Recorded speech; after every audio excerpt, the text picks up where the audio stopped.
پہلے دور دراز کے ایک ملک میں یہ قاعدہ تھا کہ اس ملک کے لوگ ہر سال اپنا بادشاہ تبدیل کرتے تھے۔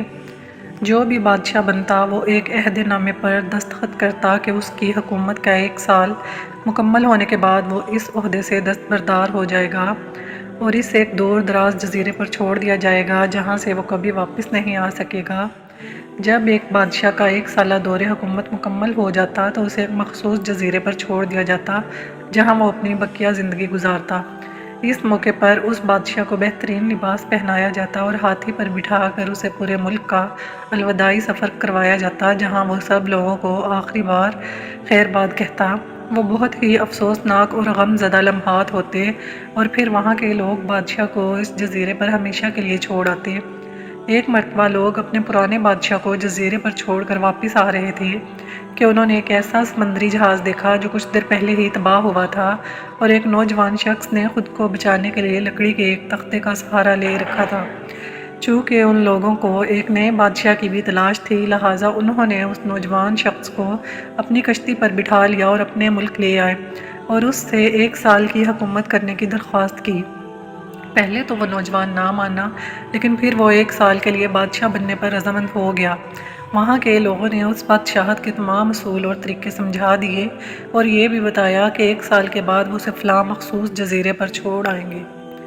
بادشاہت کے تیسرے ہی دن اس نوجوان بادشاہ نے اپنے وزیر سے کہا، مجھے وہ جگہ دکھائی جائے جہاں گزشتہ تمام بادشاہوں کو بھیجا گیا تھا۔ بادشاہ کی خواہش کا احترام کرتے ہوئے اسے وہ جزیرہ دکھانے کا اہتمام کیا گیا۔ وہ جزیرہ مکمل طور پر جنگل تھا اور جنگلی جانوروں سے بھرا ہوا تھا۔ ان جانوروں کی آوازیں جزیرے کے باہر تک سنائی دے رہی تھیں۔ بادشاہ جائزہ لینے کے لیے تھوڑا سا جنگل کے اندر گیا اور وہاں اس کے پچھلے تمام بادشاہوں کے ڈھانچے نظر آئے۔ وہ سمجھ گیا کہ بہت جلد اس کا بھی یہی حال ہوگا اور جنگلی جانور اس کو چیر پھاڑ کر کھا جائیں گے۔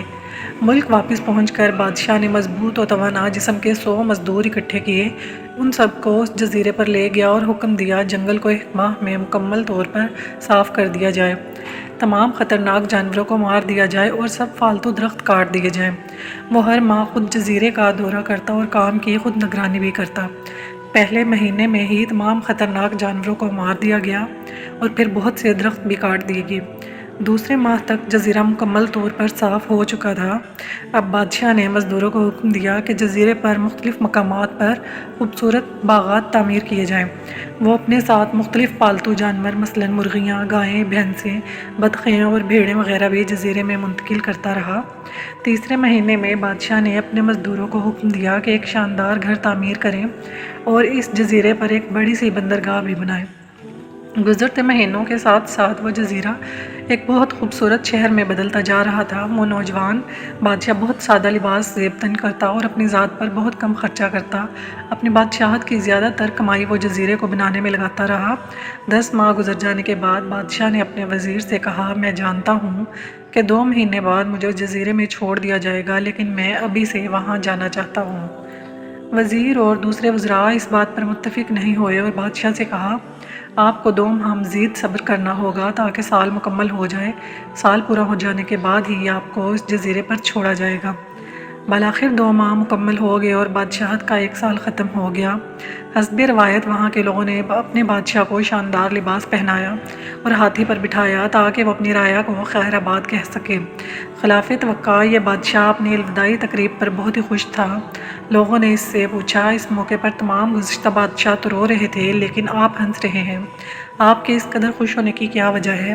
اس نوجوان بادشاہ نے جواب دیا، تم لوگوں نے داناؤں کا وہ قول نہیں سنا، جب تم ایک چھوٹے بچے کی صورت میں اس دنیا میں آتے ہو تو تم رو رہے ہوتے ہو اور باقی لوگ سب ہنس رہے ہوتے ہیں۔ ایسی زندگی جیو کہ جب تم مرو تو تم ہنس رہے ہو اور باقی دنیا رو رہی ہو۔